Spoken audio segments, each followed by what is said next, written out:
Imagine you're streaming your favorite show in Lagos when suddenly, the service cuts out. No warning, no error message, just silence. Behind the scenes, somewhere a fiber optic cable was cut. Maybe a vandal wielding a blade. Maybe a roadwork excavator who did not realize the cable beneath their shovel was carrying critical network traffic. In Nigeria, this is not a rare hiccup. It's a battle. And the new frontline in that battle is artificial intelligence, AI. Why this matters? In Nigeria, our fiber optic networks are the arteries of connectivity. They carry internet traffic, voice calls, financial transactions, emergency services. When a cable is cut, the effect ripples. Businesses halt, banking systems slow, remote classrooms collapse, entire towns may go offline.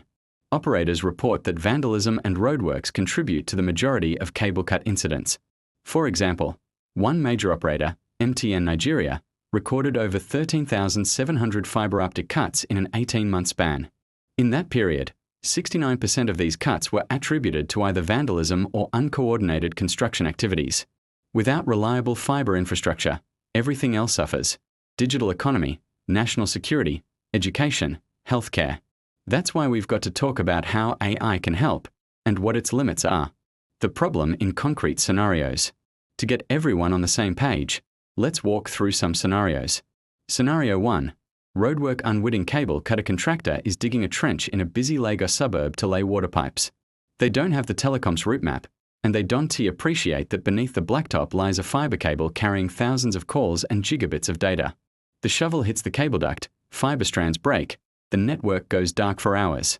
The operator spends tens of millions of naira on restoration. Customers complain. Reputational damage happens. Scenario 2. Vandalism by theft in a less affluent region. Someone identifies telecom cables as rich pickings. Perhaps copper hybrid cables, ancillary equipment, or even the fiber enclosure itself. They vandalize the site, steal or damage the cable. The network operator has to invest in security, patrols, replacement, rerouting. The cost is large, and the downtime causes service loss. Scenario 3. Indirect damage from infrastructure expansion. Here the actor isn't malicious, but still destructive. A state agency or contractor expanding a road or installing power lines interferes with the right-of-way, row, of fiber ducts. They cut without coordination. The operator might be notified late. Restoration might take days. These scenarios show the diversity of threats: deliberate vandalism, accidental damage, coordination failures. And they show why traditional methods, guards, patrols, marking ducts, regulatory notices, are no longer enough. Enter AI. What it is and how it works in this context. So what does AI bring to the table? Let's break it down in approachable terms. What do we mean by AI here? In this context, AI refers to algorithms and systems that can process large amounts of sensor, audio vibration, video or network traffic data in near real time, detect patterns that deviate from normal, alert operators, and, in the best case, trigger automated mitigation, rerouting, shutdown of the affected arc, dispatch teams. It's not some sci-fi robot guarding the cable. It's more like a smart sentinel, listening, watching, learning what normal looks like, and signaling when something is off. How might it be applied in Nigerian fiber networks? Vibration sensors along segments of buried fiber optic cable detect abnormal movements, excavation, digging, tampering. Acoustic or ultrasonic sensors pick up sound signatures of construction machinery or cable cutting. Distributed fiber optic sensing, DFOS, uses the fiber itself as a sensor. Fluctuations in light backscattering indicate bending, physical intrusion, or ground movement. Video analytics powered by AI monitor manholes, access points, telecom sites, detect unauthorized access. Network traffic analytics. An abnormal drop or rerouting of traffic triggers an alert and correlates with physical sensor data to localize cut points. An illustrative scenario with AI: suppose in a critical corridor linking Lagos and Abuja the operator skins an AI-enabled monitoring layer. A vibration sensor detects an abnormal dig at 3:14 in the morning, triggers an alert at the command center. The video feed of the access pit confirms unauthorized persons around the cable joint. Simultaneously, network traffic begins to degrade. The AI system correlates these signals, infers probable cable cut, triggers rerouting of traffic via a backup fiber path, dispatches response team with GPS coordinates. Because this happened quickly, downtime is reduced from 15 hours, typical, to maybe 2 to 3 hours. The cost saved may be tens of millions naira, the public image improved. This is what operators in Nigeria are exploring. MTN announced that the AI system, in partnership with Huawei Technologies, will detect vibrations, identify causes, and alert personnel for prompt on-site response. Innovation Village Plus 2 Nigeria Communications Week Plus 2 Why AI is more powerful than traditional methods. Let's list out the advantages in practical language. Speed and early detection. Traditional methods often means something breaks, then we detect it. AI enables something is happening, alert now, act before full disruption. That leads to less downtime. Scalability. Nigeria's fiber networks cover thousands of kilometers across urban and rural terrain. Sending human patrols everywhere is expensive and logistically hard. AI and sensors can monitor large spans continuously with less incremental cost. Better localization. A fault or cut when a human detection is delayed. The operator may only know our traffic dropped around this region. With AI plus DFOS sensor data, you may pin the cut to within, say, 200 m of the site. That speeds up repair crews and reduces dig and guess time. Data-driven insights. Over time, AI systems learn who digs where, what time cuts are likely, which contractors or zones are risky, seasonal patterns, roadworks. That enables preventive strategies, not just reactive ones. Integration with network resilience. AI doesn't just detect damage. It can feed into network operations, reroute traffic, spin up backups, raise alerts across operations, so service degradation is minimal. Hence, for Nigeria's telecom operators and infrastructure owners, AI is not just nice to have, is quickly becoming a must-have if we are going to keep the digital economy moving. Case studies and current Nigerian context. Let's look at what data and real deployments tell us. MTN Nigeria is actively exploring the deployment of AI technology to monitor fiber-optic cables, aiming to reduce vandalism losses, cut downtime, and improve overall network reliability. Nigeria's regulator, Nigerian Communications Commission, NCC, has declared a zero-tolerance approach to infrastructure vandalism, pointing to the fact that telecom infrastructure is now considered critical national information infrastructure, CNII. Data show that in states like Delta, Lagos, Ogun, Rivers, Akwa Ibom, and more, vandalism and cuts are highly prevalent. Key components such as fiber-optic lines, power cables, batteries, diesel generators are being stolen or destroyed. Ecofin Agency. For example, in the June outage, businesses and professionals blamed a vandalized fiber-optic cable in Lekki, an upscale neighborhood in Lagos. These real-world figures show how urgent the issue is. Operators are investing in route patrols, better site security, alternative fiber routing, but they are still beset by the same patterns. Which brings us back. Traditional methods alone are insufficient for the scale of the problem. AI offers a step change. Limitations and things to watch.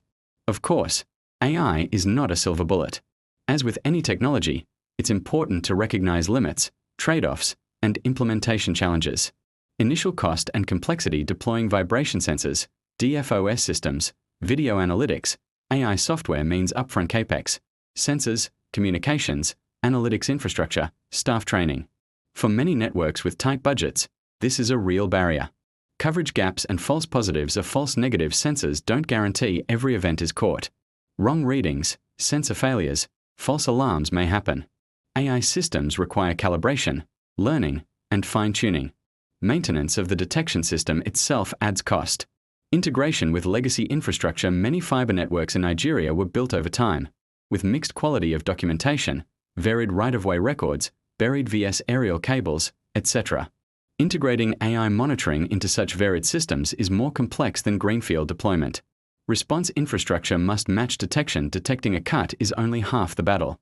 If the operator cannot dispatch a repair crew quickly or reroute traffic effectively, then the benefit is lost.